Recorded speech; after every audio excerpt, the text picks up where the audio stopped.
Hello दोस्तों, स्वागत है आपका हमारे YouTube channel TET fact academy में। मैं हूं शशिकांत राय। आज हम बात करने वाले हैं 94वें शिक्षक बहाली का जो काउंसलिंग प्रोसेस है उसको लेकर के हम बात करने वाले हैं, क्योंकि बहुत सारे अभ्यर्थियों ने ये उम्मीद लगा के बैठे थे या ये अनुमान उनका था कि जो है सेकेंड फेज में जो मेरिट है वो डाउन हो जाएगी, लेकिन ऐसा हुआ नहीं। और मैंने जो कट ऑफ बताए थे, जो फर्स्ट फेज की जो कट ऑफ थे वो भी मैंने बहुत पहले बताए थे, वो भी हाई थे। जो ऐसा हमने बताया था लगभग वही थे। सेकंड फेज की भी अभी मैंने जो कट ऑफ जो है दोनों डेट्स के बताए थे वो उसी के अनुसार रहे, उससे ना ऊपर हुए ना नीचे गए, लगभग उसी के इक्विवेलेंट रहे।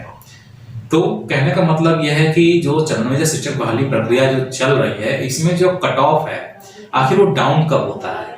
या आप दूसरे तरीके से ये समझ ले कि जो ओपन कैंप काउंसलिंग होती है इसमें जो है कट ऑफ डाउन कब होता है और कैसे होता है, इसी के बारे में आज इस वीडियो में बात करने वाले हैं। तो वीडियो को जो है स्किप नहीं करिएगा, वीडियो को पूरा देखिएगा।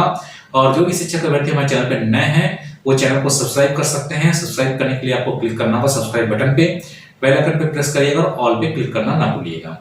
तो आइए शुरू करते हैं आज का वीडियो। जानते हैं कि ओपन कैंप काउंसलिंग का मोड में कट ऑफ कब डाउन होती है। यहाँ पर आपको एक चीज ये समझनी होगी कि पहले जो काउंसलिंग का जो सिस्टम है, जो वैलिड सिस्टम है, यानी जो वैध सिस्टम है वो क्या है। वैलिड सिस्टम जो काउंसलिंग का होता है वो ये होता है कि जब आपने किसी पुराने बैकलॉग भर्ती पे नए आवेदन लिए हैं, तो जब आप बैकलॉग भर्ती पे नए आवेदन लेते हैं तो वहां पर क्या होता है कि जो अभ्यर्थियों की संख्या होती है वो बढ़ जाती है और पुनः जो है नए अभ्यर्थी उसमें शामिल हो जाते हैं, जिसके चलते मेरिट हाई हो जाती है। तो जब नए आवेदन ले लिए गए थे तो कहने का मतलब ये है कि बिहार शिक्षा विभाग को सबसे पहले क्या करना चाहिए था, प्रिंसिपल बेस्ड काउंसलिंग करानी चाहिए थी, यानी कि एक पर्टिकुलर मेरिट को ही रिकॉल किया जाता। यानी कि ओपन कैंप काउंसलिंग जो अभी एकदम से जो आयोजित कर दी गई ये नहीं करना चाहिए था, क्योंकि ओपन कैंप काउंसलिंग का एक स्टेज होता है, एक चरण होता है जहां पर उसको जो है लागू किया जाता है। सबसे पहले काउंसलिंग जो है करनी चाहिए थी किसके लिए, सिर्फ उन्हीं लोगों के लिए जिनकी हाई मेरिट थी, और ये कम से कम फर्स्ट सेकंड और थर्ड पेज तक इसको चलाना चाहिए था। यानी जो प्रिंसिपल बेस्ड काउंसलिंग होती है सिर्फ उन्हीं अभ्यर्थियों को बुलाना चाहिए था जिनकी मेरिट हाई थी, और किसी को नहीं बुलाना चाहिए था, क्योंकि बेवजह इस कोरोना के टाइम में, कोविड टाइम में संक्रमण इतनी तेजी से फैल रहा है और बेवजह की भीड़ इकट्ठी की जा रही है। और सारे अभ्यर्थी इसमें ये परेशान है कि जब ओपन कैंप काउंसलिंग का जो ढिंढोरा पीटा गया था और उसमें कहा जा रहा था कि ओपन कैंप काउंसलिंग में सारे अभ्यर्थियों का चयन हो जाएगा, लेकिन वैसा देखने के लिए बिल्कुल नहीं मिल रहा है। ओपन कैंप काउंसलिंग होने के बावजूद भी सिलेक्शन उन्हीं का हो रहा है जो हाई मेरिट वाले हैं, जबकि ओपन कैंप काउंसलिंग में होता क्या है कि लो मेरिट वालों का भी सिलेक्शन उसमें होता है। तो ये गलती कहां पे हुई? गलती यहीं पर हुई है कि ओपन कैंप काउंसलिंग का एक पर्टिकुलर स्टेज होता है, चरण होता है जहां पे उसको लागू किया जाता है, और ये जो है होता है जब कोई नया आवेदन लिया गया है उसके 3 चरण कम से कम बीत जाए, यानी फर्स्ट फेज की काउंसलिंग कंप्लीट हो जाए, सेकंड फेज की काउंसलिंग कंप्लीट हो जाए, थर्ड फेज की काउंसलिंग कंप्लीट हो जाए, जिसमें सिर्फ उन्हीं अभ्यर्थियों को बुलाया जाए जिनका मेरिट हाई है। ठीक है, जब ये 3 फेज कम से कम कंप्लीट हो जाते हैं नए आवेदन लेने के बाद, तब जो है जो चौथा चरण या 5वां चरण अगर आपको चलाना है तब वहां पे आप ओपन कैंप काउंसलिंग का जो है डिक्लेरेशन करना चाहिए था। तब आपको जो है लो मेरिट वाले अभ्यर्थी जो बचे होते उनको जो खाली सीटें हैं वो मिल जाती हैं। लेकिन अभी आज की डेट में क्या हो रहा है कि सिर्फ हाई मेरिट वालों का ही सिलेक्शन हो रहा है, और अपवाद स्वरूप कह लीजिए या भाषा शिक्षक के लिए या शेड्यूल कास्ट या शेड्यूल ट्राइब में ही लोग कैटेगरी पे जो है सिलेक्शन हो रहा है, फिर भी वहां पे 60, 65, 70 तक फिर भी दिखाई दे रहा है। तो कहने का मतलब है कि ओपन कैंप काउंसलिंग में जो है जो मेरिट होती है वो डाउन कब होती है, ये सबके सामने सवाल है, क्योंकि सारे अभ्यर्थी इसी बात को लेकर परेशान है कि जहां भी काउंसलिंग कराने चाहो high merit high merit high merit, तो लो मेरिट वालों का नंबर कब आएगा, यानी 65 से नीचे है या 60 से नीचे है तो उनका नंबर कब आएगा, या यूआर कैटेगरी में भी जो 70 के आसपास हैं या 70 से नीचे उनका नंबर कब आएगा। देखिए, ओपन कैंप काउंसलिंग में जो मेरिट डाउन होती है वो तभी डाउन होती है जब कम से कम 3-4 चरण चल जाएं। जब 3-4 चरण की जो है काउंसलिंग कंप्लीट हो जाती है और सीटें अगर बची रहती हैं तभी मेरिट डाउन होती है,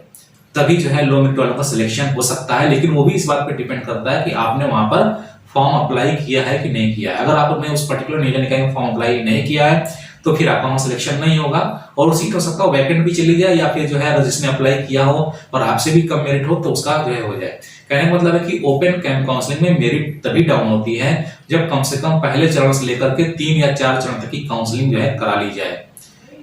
तो 4 चरण या 3 चरण तक की जब काउंसलिंग कंप्लीट हो जाती है तो क्या होता है कि सारे जो है जो हाई मेरिट वाले अभ्यर्थी कहीं ना कहीं सेलेक्ट हो जाते हैं, उसके बाद जो बचते हैं वो लो मेरिट वाले बचते हैं। तो यहाँ पर सरकार क्या करती है, जैसे आप लोग देख रहे हैं कि दिसंबर सीटेट 2019, जनवरी 2021 सीटेट वाले भी जो है लगातार मांग किए हैं, दबाव बनाए हुए हैं कि 7वें चरण में उनको मौका दे दिया जाए। तो अब बात हो रही है, अभी सेकंड फेज की काउंसलिंग चल रही है, तीसरे फेज की काउंसलिंग होने की संभावना नहीं है, क्योंकि जो है सरकार ये सोच रही है कि जो है तीसरे चरण के फेज में सीटें जो हैं जो बच जा रही हैं, जहां पर मेरिट वाले अभ्यर्थी नहीं मिल रहे हैं, तो मेरिट वाले अभ्यर्थी जो नहीं मिल रहे हैं उसका कारण है कि वहां पे लोगों ने अप्लाई नहीं किया है। तो सरकार चाह रही है कि जो सीटें जो है बची हुई हैं और जहां जहां पे काउंसलिंग जो है रद्द हुई है, उनको फिर से एक बैकलॉग भर्ती बना करके निकाल दिया जाए और फिर से जो है री एप्लीकेशन ले लिया जाए। तो जब ये सिस्टम लागू किया जाएगा, री एप्लीकेशन फिर से लिया जाएगा, तो ये बिल्कुल कंफर्म जान लीजिए, जिनका भी लो मेरिट है उनका भविष्य में कभी भी नौकरी नहीं होने वाला है। उनका डीएलएड, बीटीसी, बीएड सारा सर्टिफिकेट बेकार हो जाएगा। इसके लिए आपको एकजुट होना पड़ेगा, डिमांड करनी पड़ेगी कि कम से कम इस काउंसलिंग के 5 चरण कंप्लीट किए जाएं। कम से कम इस काउंसलिंग के 5 चरण कंप्लीट किए जाएं, और अगर रिक्तियां फिर भी बच जाती हैं तो उस पे जो आवेदन लिए जाएं वो पुराने अभ्यर्थियों से ही लिए जाएं जो बचे हुए हैं। लेकिन यहाँ पर एक गाइडलाइन और आ जाती है एनसीटी की कि योग्य अभ्यर्थियों का ही चयन किया जाना चाहिए। तो ये योग्य अभ्यर्थी एक पर्टिकुलर जो है परसेंटेज तक ही डिफाइन होते हैं, जिसके चलते सरकार क्या करती है कि एक निश्चित मेरिट आने के बाद जो बची हुई सीटें होती हैं, ठीक है, उनको क्या करता है, बैकलॉग भर्ती करके निकाल देता है, और जो लो मेरिट वाले अभ्यर्थी होते हैं वो बिल्कुल बाहर हो जाते हैं। तो 65% से नीचे जिनका भी है, 63, 64 या आप 60 मान के चलिए, लेकिन यूआर में आप मान के चलिए कि जो है 60 से नीचे जितने भी अभ्यर्थी बचते हैं उनका सिलेक्शन कभी नहीं हो पाता है। इक्का दुक्का अपवाद स्वरूप कहीं अगर उनका ओपन कैंप में हो गया है तो हो गया है, नहीं तो उनका सिलेक्शन भविष्य में फिर कभी नहीं हो पाएगा। क्योंकि इस बार भी चरणीय शिक्षक बहाली में जो प्रोसेस दिखाई दे रहा है वो यही है कि सेकंड फेज की काउंसलिंग कंप्लीट करने के बाद जो थर्ड फेज होगा, ये कंफर्म है कि 7वां चरण उसमें आयोजित किया जाएगा, नए आवेदन लिए जाएंगे, और नए आवेदन लिए जाएंगे तो नए अभ्यर्थी शामिल होंगे, और नए अभ्यर्थी शामिल होंगे तो फिर से मेरिट हाई हो जाएगी, और जो लो मेरिट वाले उनका सिलेक्शन कभी नहीं होगा। इसके लिए आपको एक ग्रुप बनाना पड़ेगा, आप एकजुट होइए, कोई भी एक व्यक्ति जो है उसमें अपना ग्रुप बना लीजिए, लीडर बन जाइए, उसकी कोई दिक्कत नहीं है, ठीक है। और आप उसके लिए डिमांड करिए, अगर ये काउंसलिंग बंद ना होने पाए, कम से कम ये 5 चरण तक काउंसलिंग अगर चलेगी तभी जो है लो मेरिट वालों का सिलेक्शन इसमें होगा, नहीं तो नहीं हो पाएगा। तो कहने का मतलब ये है कि ओपन कैंप काउंसलिंग में मेरिट तभी डाउन होगी जब कम से कम 4, 5, 6 चरण चले। अगर इतने चरण नहीं चलते हैं तो मेरिट कभी डाउन नहीं होगी, और जो सीटें बचेगी या जहां की काउंसलिंग रद्द हुई है उनको एक नया बैकलॉग भर्ती बना के निकाल दिया जाएगा।